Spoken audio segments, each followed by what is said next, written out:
High, কেমন আছো তোমরা? আজকে আমরা নতুন একটা চ্যাপ্টার শুরু করব, সেটা হচ্ছে পদার্থবিজ্ঞান দ্বিতীয় পত্রের ফিজিক্যাল অপটিক্স বা ভৌত আলোক বিজ্ঞান। তো এই চ্যাপ্টারটা পড়ার আগে আমাদের প্রথম পত্রের পর্যায়বৃত্ত গতি এবং আরেকটা অধ্যায় পড়া জরুরি, সেটা হচ্ছে তরঙ্গ। তো তরঙ্গ চ্যাপ্টারটা আমাদের অনেকেরই শর্ট সিলেবাসে নাই, যেটার জন্য আমরা তরঙ্গ চ্যাপ্টারটা পড়ি নাই। বাট কম বেশি সবারই পর্যাবৃত্ত গতি চ্যাপ্টারটা পড়া আছে। তো যেহেতু এই চ্যাপ্টারটা পড়তে তরঙ্গের কিছু বেসিক লাগে, তো আমরা তরঙ্গের কিছু সমীকরণ, এক কথায় তরঙ্গের কিছু রিক্যাপ দেখব। সো তারপরে আমরা আস্তে আস্তে ঢুকবো নতুন চ্যাপ্টারের মধ্যে।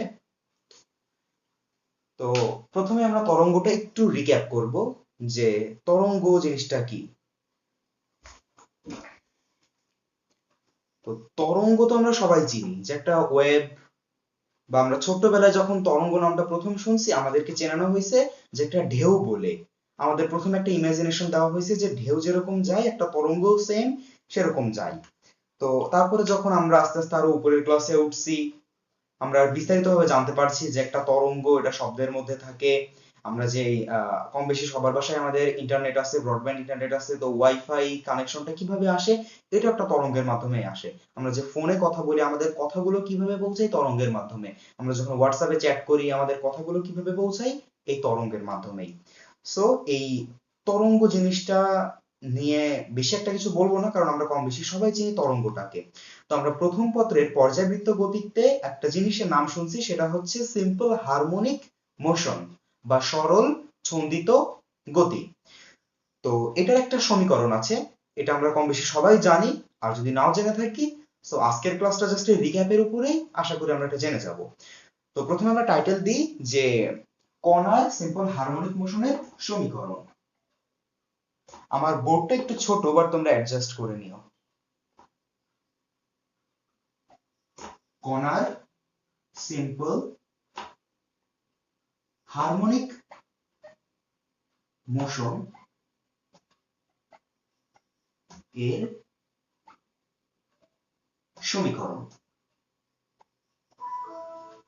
ওকে, তো আমাকে না দেখতে পারলেও চলবে, আবার তত বোর্ডটা দেখতে পারলেই হচ্ছে। আমি হয়তো ক্যামেরার বাইরে চলে যাচ্ছি। তো ঠিক আছে। তো এখন এই জিনিসটা আমরা জাস্ট যারা আমরা পর্যাবৃত্ত গতিটা চ্যাপ্টারটা কমপ্লিট করেছি, তারা সবাই কম বেশি হচ্ছে একটা ডায়াগ্রাম লিখছি। সেটা কেমন ডায়াগ্রাম? সেটা হচ্ছে যে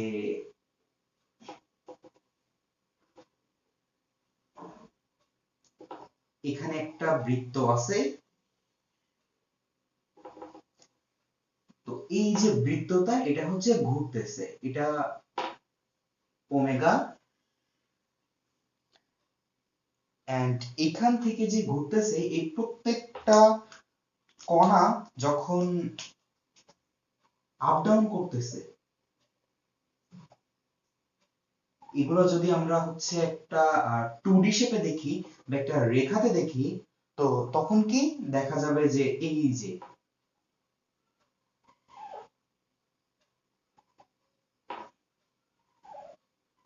এরকম একটা ডায়াগ্রাম তৈরি হচ্ছে। তো তারপরে কি যখন হচ্ছে আমরা এই জিনিসটা ঘুরতেছে, অ্যাকচুয়ালি কি এই ওয়েভটা কিন্তু এইভাবে এইভাবে এইভাবে যাচ্ছে। তো যেহেতু এটা একটা 2D বোর্ড, এখানে হয়তো 3D আকারে দেখানো পসিবল না, বাট আই থিংক জিনিসটা তোমরা বুঝতে পারলেই হবে।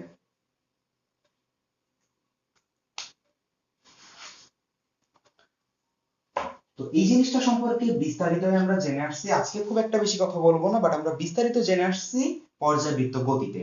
তো জাস্ট এই ডায়াগ্রামটার সাথে আমরা কম বেশি সকলেই পরিচিত আছি। এন্ড এইখানকার যেই হচ্ছে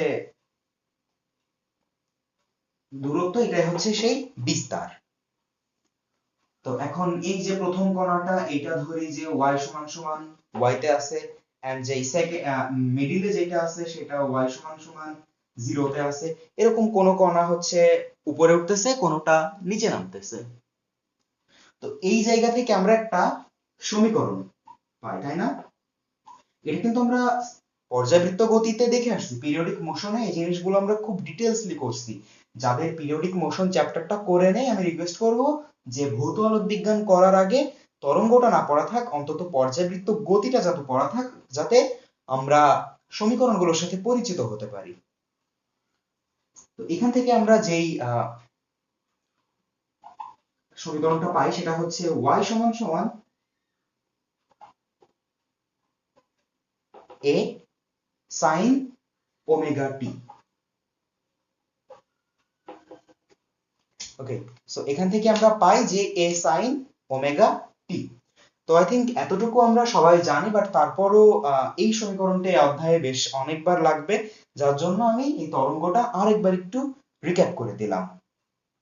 তো এইটা আমরা দেখলাম যে কণার সিম্পল হারমোনিক মোশনের সমীকরণ।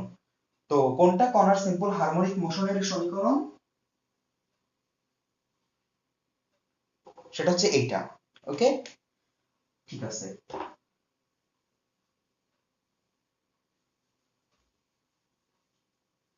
আচ্ছা, তো এখন আমরা দেখব যে তরঙ্গের সমীকরণ।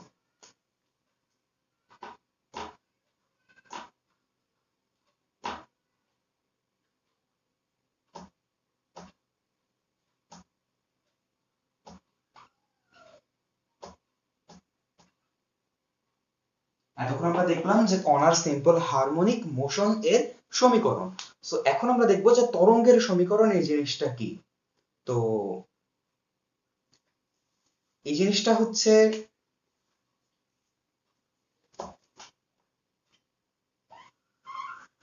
আমি ছবি আঁকাচ্ছি এবং আঁকাতে আঁকাতে এক্সপ্লেইন করবো। এন্ড আই থিংক তোমাদের যাদের তরঙ্গ সম্পর্কে একটু নলেজ আছে এন্ড ফার্স্ট পেপারের পর্যাবৃত্ত গতিটা পড়া আছে, তারা এই জিনিসটা একবার দেখলেই বুঝতে পারবা।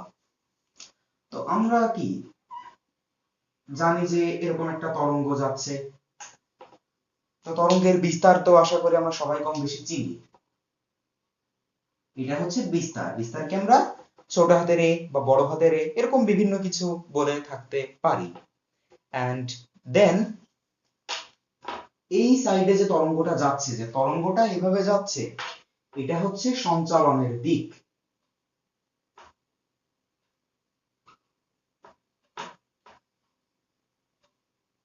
এটা হচ্ছে তরঙ্গের সঞ্চালনের দিক। তো এইখান থেকে যে দূরত্ব, এই দূরত্বটাকে কিন্তু একটা নাম আছে বা একটা পরিচয় আছে। পরিচয়টা কি? এখান থেকে যে যাচ্ছে এটা হচ্ছে একটা তরঙ্গ দৈর্ঘ্য, বা আমরা বলতে পারি যে এখান থেকে এইটুকু, এটা কি একটা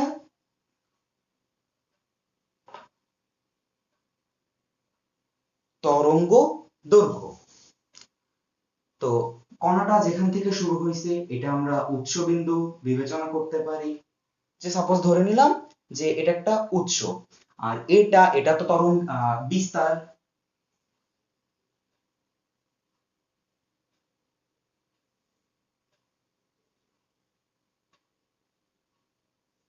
এটা হচ্ছে তরঙ্গের বিস্তার। তো এখন ধরি এখান থেকে শুরু করে এই পর্যন্ত এটা হচ্ছে এক্স। বোর্ডটা দুলতেছে কেন? এখান থেকে যে এই পর্যন্ত, এইটা আমি ধরে নিলাম যে উৎস থেকে শুরু করে এই যে তরঙ্গ এই পর্যন্ত, এটা হচ্ছে এক্স। তো তাহলে দেখো আমরা কি, আচ্ছা তরঙ্গ দৈর্ঘ্যটাকে কিন্তু ল্যামডা দ্বারা প্রকাশ করা হয়। তো তাহলে দেখো তোমার ল্যামডা মানে কি, তোমার 2 পাই দূরত্ব অতিক্রম করছে। তো তাহলে আমরা কি লিখতে পারি যে যদি ল্যামডা দূরত্বে হচ্ছে 2 পাই অতিক্রম করে, তাহলে এক দূরত্বে কতটুকু অতিক্রম করবে? 2 পাই বাই ল্যামডা। তাহলে এখন এতটুকু আমরা x দূরত্ব ধরছি, সো x দূরত্বে কতটুকু অতিক্রম করবে? 2 pi by lambda into x। কি ঠিক আছে? তো আচ্ছা, বোর্ডটা একটু বড় হইলে আমার লিখে সুবিধা হতো। এখন আরেকটা সমীকরণ লিখতে হবে। তো আই হোপ দেখা যাচ্ছে। তো এই জায়গায় দেখো সমীকরণটা আমরা আগে একটা সমীকরণ পেয়েছিলাম। কি পেয়েছিলাম?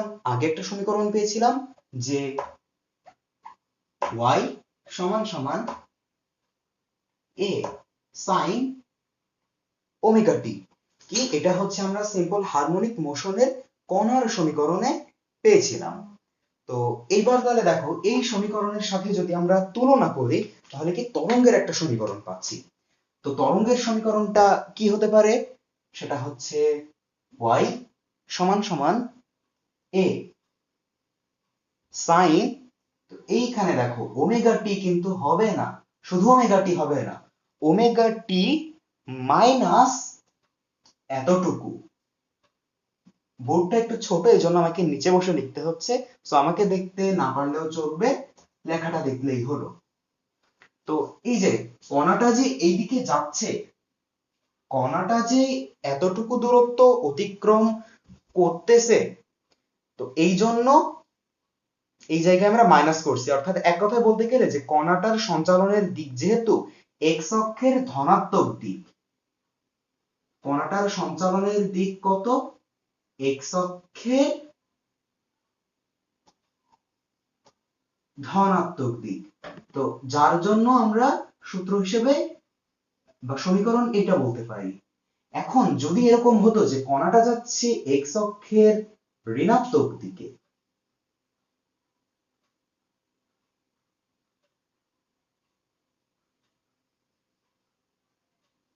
তখন কি হতো, জাস্ট কিছুই না, মাইনাসের জায়গায় প্লাসটা বসে যেত বা চিহ্নটা চেঞ্জ হয়ে যেত, a sin omega T plus 2 পাই/x। তো কি আমরা তরঙ্গের ফর্মুলা থেকে এটাই জানতে পারি যে তরঙ্গের সমীকরণে আমাদের জাস্ট এই জিনিসটাই বলা হয়েছে যে যদি হচ্ছে এক্স অক্ষের ধনাত্মক দিকে সঞ্চালন হয় তাহলে কি হবে, যে y সমান সমান a sin omega t minus 2 পাই/ল্যামডা, আর যদি ঋণাত্মক দিক হয় জাস্ট এই মাইনাসের জায়গায় প্লাস বসে যাবে। তো এতটুকুই ছিল আজকে সিম্পল হারমোনিক মোশন এবং তরঙ্গের রিক্যাপটা। তো যাদের অনেক আগে হয়তো করা আছে পিরিয়ডিক মোশন, তাদের একটু কম বেশি মনে পড়ে গেল, আর যাদের একদমই জানা নাই, তরঙ্গটা করা নাই, কোনো সমস্যা নাই, জাস্ট এতটুকু সূত্রটা জানলেই হচ্ছে বা এই সমীকরণটা জানলেই হচ্ছে যে y সমান সমান a sin omega t minus 2 pi lambda into x। Okay, ঠিক আছে।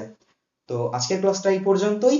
নেক্সট ক্লাসে আলোচনা হবে আলোর ইতিহাস সম্পর্কে।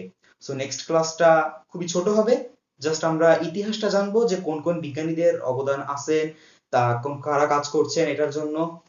তো আজকের ক্লাসটা এতটুকু পর্যন্তই, নেক্সট ক্লাসে দেখা হচ্ছে।